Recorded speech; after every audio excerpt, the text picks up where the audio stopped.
नमस्कार। आज हमारे पास एक दिलचस्प मराठी कहानी के कुछ हिस्से हैं जिन पर हम थोड़ी बात करेंगे। हाँ, ये कहानी एक तालाब के बारे में है।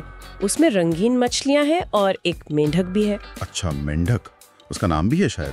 हाँ, फट्टू। फट्टू मेंढक। वो तालाब के किनारे रहता है, कभी जमीन पर कभी पानी में। और ऐसा लगता है कि ये फट्टू जो है वो कुछ नया सीखना चाहता है। बिल्कुल।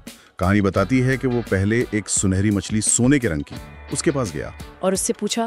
क्या पूछा उसने? पूछा, सुनहरी ताई, मतलब दीदी जैसा कुछ, क्या तुम मुझे अपनी तरह तैरना सिखाओगी?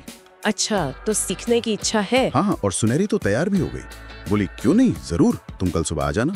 तो फिर गया फट्टू। हाँ, अगले दिन सुबह सुबह पहुंच गया, पानी में कूदा भी और सुनहरी ने सिखाना शुरू किया।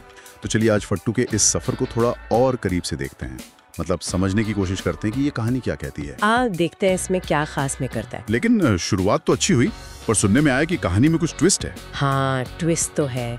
हुआ ये कि बस 2 ही दिन में फट्टू का मन भर गया। 2 दिन में ही? हाँ, मराठी में एक लाइन है, फट्टू बेड़का सा जीव घुदमुरून गेला, मतलब जैसे बोरियत से उसका दम घुटने लगा हो।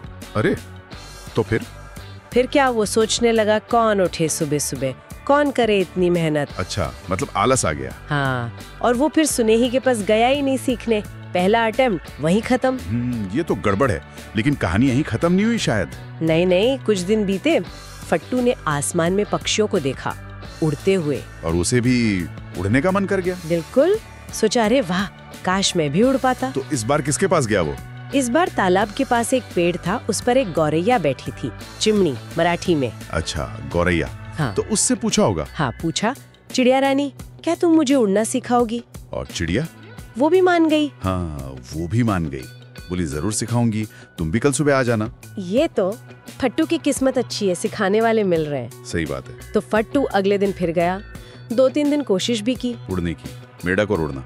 हाँ, मतलब गौरैया उसे कह रही थी, ऊंचा कूदो और ऊंचा, पर वो बेचारा जमीन से ज्यादा उछल ही नहीं पा रहा था। तो फिर वही हुआ होगा। बिल्कुल वही। फिर से उसे कंटाला आने लगा, मतलब बोरियत, मजा नहीं आ रहा था।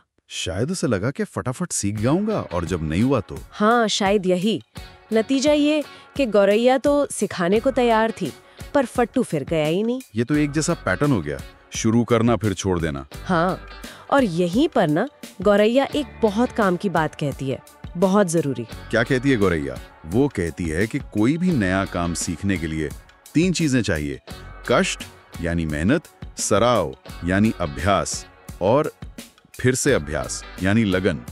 शायद बार बार अभ्यास पर जोर है। मेहनत, अभ्यास और लगन।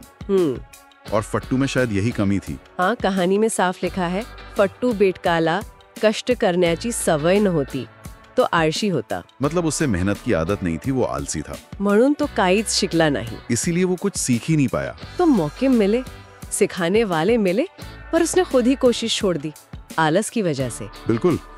तो इन हिस्सों से सार यही निकलता है कि फट्टू के अंदर इच्छा तो थी, तैरने की भी, उड़ने की भी। हाँ, इच्छा तो थी, लेकिन जहाँ मेहनत और सब्र का काम आया, उसका आलस वो भारी पड़ गया। कह सकते हैं कि चाहत थी, पर शायद टिके रहने का जो जज्बा होता है वो नहीं था। सही कहा। और कहानी का जो आखिर में तात्पर्य दिया है, मतलब जो सीख है, हाँ, क्या है वो यही है, आळसीपणामुळे कुणाचेही नुकसानच होते, यानी आलस से किसी का भी नुकसान ही होता है। सीधी और सच्ची बात।